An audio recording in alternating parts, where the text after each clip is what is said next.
This is 5 on your side at noon. Focused on you. It's closed. Divest. We will not stop. We will not rest. It's closed. Protests break out ahead of commencement ceremonies at Washington University. Now graduating students react to that unrest. Thanks for being here at noon. I'm Kay Quinn. Disclose and divest. That's the message protesters are emphasizing outside of Washington University's campus. The protests coincide with this morning's 2024 commencement ceremony. 5 on your side spoke with some of the graduates to learn more about the impact of the protests on their graduation day. To be honest, I just hope that it doesn't interfere with the commencement ceremonies at all, as this is something we've worked for 4 years, and we didn't get any kind of graduation in COVID for high school. So I just hope that it remains peaceful and we can still all enjoy our day here. Despite disruptions at other commencements across the country, some graduating seniors remain firm in their belief of protesters' right to free speech. We didn't get our graduation in high school, and so I think a lot of people are worried about what it means to have protesters at commencement, but it's their right to free speech. I really believe that everyone should be able to stand for the causes that are important to them, and that doesn't take away from our day. Now, most universities, like WashU, are holding graduation ceremonies despite concerns over protests, but a handful have canceled or changed commencement plans. Amy Kiley reports on incidents that happened over the weekend. I ask that you allow the program to continue. With chanting, walkouts, and graduation stage takeovers, pro-Palestinian students are finding ways to protest during university commencement ceremonies. It's sad, and I think it's a really bad way to end your college career. Some students and parents are upset at Pomona College outside Los Angeles. The school says it decided ahead of last night's ceremony to move it off campus for safety reasons. That's in response to demonstrators occupying the original venue. As our universities celebrate, we should also be extremely critical of their involvement that has led to the decimation of entire educational infrastructure. In North Carolina, I know all of you here are going to use all of your brains and muscle and soul to improve the world. This video shows about 30 students at Duke University walking out of Sunday's commencement service just before comedian Jerry Seinfeld spoke. Some appear to be holding Palestinian flags. And here's another walkout at Virginia Commonwealth University during the governor's speech Saturday and chanting at UC Berkeley the same day. I invite you to speak with me after the event in a space that's more appropriate. Free Palestine! I'm Amy Kiley reporting. And we'll have more on the Washington University graduation tonight on 4, 5, and 6. Right now, we continue our coverage of a quadruple shooting overnight in North St. Louis County. Take a look at the map. The shooting unfolded just after 10 last night in Riverview at an apartment complex off Tolley Lane. That's near Bell Fountain Road and Chambers Road.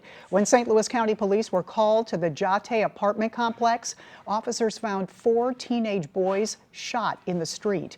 Their ages range from 15 to 17 years old. One teen was pronounced dead at the scene. Another suffered life-threatening injuries. The other 2 teens are expected to recover from their gunshot wounds. This afternoon, a St. Louis County man faces multiple charges in a shooting that injured a toddler. 24-year-old Deshaun Harlan faces charges including robbery and assault in connection with last Thursday night's incident. Police say Harlan shot into a car on Chambers Road and Lorna Drive, hitting a 2-year-old in the leg. Investigators say Harlan tried to rob the child's father after they agreed to exchange an AR-15 for marijuana. Right now, a 17-year-old is in custody following a deadly shooting at the Forest Park to Bolivar Metrolink station. Police tell 5 on your side it happened Saturday afternoon. Our Annie Krall has more on the charges the teen faces and the ongoing safety issues plaguing the mass transit line. It's a crime making residents in the DeBoliver Place neighborhood and visitors to Forest Park on alert. It's just that when you're actually here, it's unnerving. You know, it's very unfortunate, but it just kind of comes with the territory, I suppose. A woman in her 20s shot at the Forest Park DeBoliver Metro Link station in the middle of a sunny day where joggers were out on the trails and people were out enjoying their afternoon. Investigators now saying she was shot in the chest by a 17-year-old girl. Barbara Rodriguez is a traveling nurse and lives in one of the buildings next to the station. The Metrolink, literally is connected to the airport. I just get off of the Metrolink and my gate is right there. So it's so convenient. And then I went to a Blues game, and it literally is right there. The Metrolink is so convenient. I wish LA had something like this. In a statement before the arrest, Metro Transit said it was saddened by the shooting, saying, quote, "We are not immune to the plague of violent crimes which affect our region. It's that violence that has some in the neighborhood taking precautions." I don't go out at night, especially being a woman. I cannot go out for a jog at night. I won't. I mean, I could, but I just won't. Walking Sunday near the Missouri History Museum were husband and wife Diane and Peter Legg from Australia. They're not used to gun violence. If someone gets shot in Australia, we don't panic because we're not involved in their business. It's a different over here. I think they use guns for, robberies or all sorts of things. They're headed to Kansas City next. I guess you just hope it's not going to happen around you.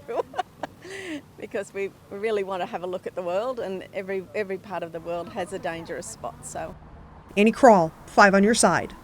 Now, investigators were able to identify the teenage suspect with the help of several surveillance cameras on site.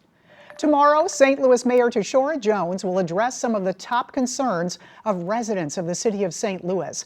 The mayor's annual State of the City address is set for 6:30 Tuesday night at the Sun Theater on Grandel Square. All right, turning our attention to the weather. So it is cloudier. What a beautiful weekend, right? Low relative humidity. Now that humidity's back, and you can see the clouds, a little bit of sunshine trying to peek out over Forest Park in downtown St. Louis. And we are at 75 degrees. South wind at about 9 miles an hour. And the high temperatures probably staying in the low and mid 70s throughout the area. Some areas, Salem, Illinois, and Flora, already up there, about 78 at Salem, Illinois. And so some spots a little bit warmer where you've seen more sunshine. And on the radar shot, we do have some showers and storms out there. All have been sub-severe, but still watching some heavier rain approaching Phelps County. So Rowlett heads up on that as it moves north and eastward. And then scattered showers have been around the metro, but really just brief and quick and nothing heavy. That could change as we get into tonight. Chance of severe weather is very limited. Looks like it's going to stay along the Gulf Coast, but we'll watch for an isolated severe cell, which means hail and high wind. We'll talk a little bit more about this and Maine weather coming up in just a few minutes. Kay. All right, we'll see you then. Thank you, Jim. If you need help paying your energy bill and you're an Ameren customer, the deadline is quickly approaching to apply for assistance. The Low-Income Home Energy Assistance Program, or LIHEAP, is a federal program allowing one-time payments for utilities based on the number of people in your household. You can get assistance of up to $800 for winter energy costs from last November through the end of this month, and up to $600 in energy assistance for summer bills from June through September. So let's break down the qualifications. You must be a Missouri resident over 18, responsible for the utility bill, have $3,000 or less in your bank account, and meet specific income guidelines, including making 60% or less than $53,500 of the state median income. You can apply online or by mail. For information, go to our website, ksdk.com. You'll find it under the TISL tab.